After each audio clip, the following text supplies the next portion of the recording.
เล่นบางคนมาที่ดีให้ดูเขาที่ให้น่าจะเขาเลยเขาแล้วก็โดยชิ้นก็มันดำแล้วประชาชนมวยต้องเอาโดนเนี่ยซึ่งรู้หรือว่าประชาชนมวยยาวดีบางทีสิ่งที่เสียตัวก็ทำให้เขาดีก็ทำให้เขาได้เจมันก็ต้องมีการมัน Director, everything, man, paisa pun 45 crore and 5 lakh 35,000 rupiah, watana, magi kutta, mentor ruga, low money, aduga, low we have a subsaba video record, ingon da available hoy, aduna buluk is photo bungam chegani, subsaba witness proof, manga singani paisa putting everything. Hari basi sida taba amount paisa putting hari basi chairman Sheikh Abdul Hakim MCS Ketrigau di MLA ki manom pa MCS Abdul Hakim mahak masamang na haiba video record lay proof evidence lay magi sign lay sini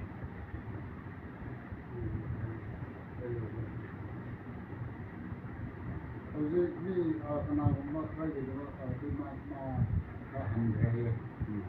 ꯁꯤ ꯍꯟꯈꯤꯕ ꯑꯦꯃꯥꯎꯟꯗꯤ ꯌꯧꯔꯝꯒꯅꯤ ꯍꯧꯖꯤꯛ ꯍꯥꯏꯔꯤꯁꯦ ꯑꯄꯨꯟꯕꯅꯦ ꯍꯟꯈꯤꯕ ꯍꯟꯗꯕ ꯄꯨꯜꯂꯒ ꯑꯗꯨꯅꯤ ꯑꯗꯨꯒ ꯍꯧꯖꯤꯛ ꯍꯟꯕꯁꯤ ꯀꯌꯥꯒꯨꯝꯕ ꯍꯜꯂꯝꯒꯅꯦꯕ nearly 50 lakhs ꯀꯨꯝꯕꯒꯤ ꯑꯗꯨꯃꯥꯏꯅ ꯍꯜꯂꯝꯒꯗꯧ ꯃꯥꯜꯂꯦ 1 crore ꯐꯥꯔꯣꯏ ꯑꯗꯨꯁꯨ ꯃꯍꯥꯛꯅ ꯅꯣꯏ ꯀꯝꯃꯤꯇꯤꯅ ꯈꯪꯒꯅꯤꯕꯀꯣ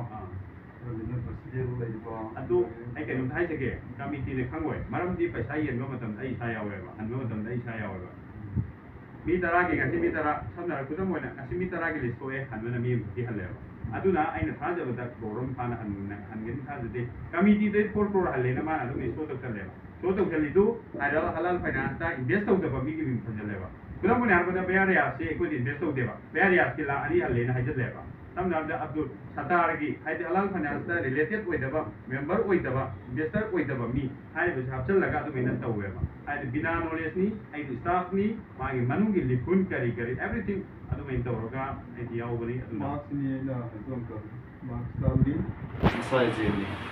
and everything lan ki manung da laiba aru atu kuna ma ai loina adu ke business ku sipa ngambeba ko mangon dai na hai brandin nangi pisasu nem sum magadi fangani lalti fangoi but mayam si na ngai investor da nasu zero bin na la ta ro ni ma ni ko te ma thari ko ko ni ni brandi ma any halan family gi everyone knowledge level sab ni ma se adu ga mana halal finance ki matang sida bujiki na koi sida pisa hanba handa ro na taba lai sida buji 45 crore something ko ma si amount sida nakoina manipur da haibu tare ko manipur kari struggle namang de ngoda ke sulu pidire do kari struggle no try nataga public ki nataga kari ki tawai do su manipur ki organization namely reputed organization in Muslim community namely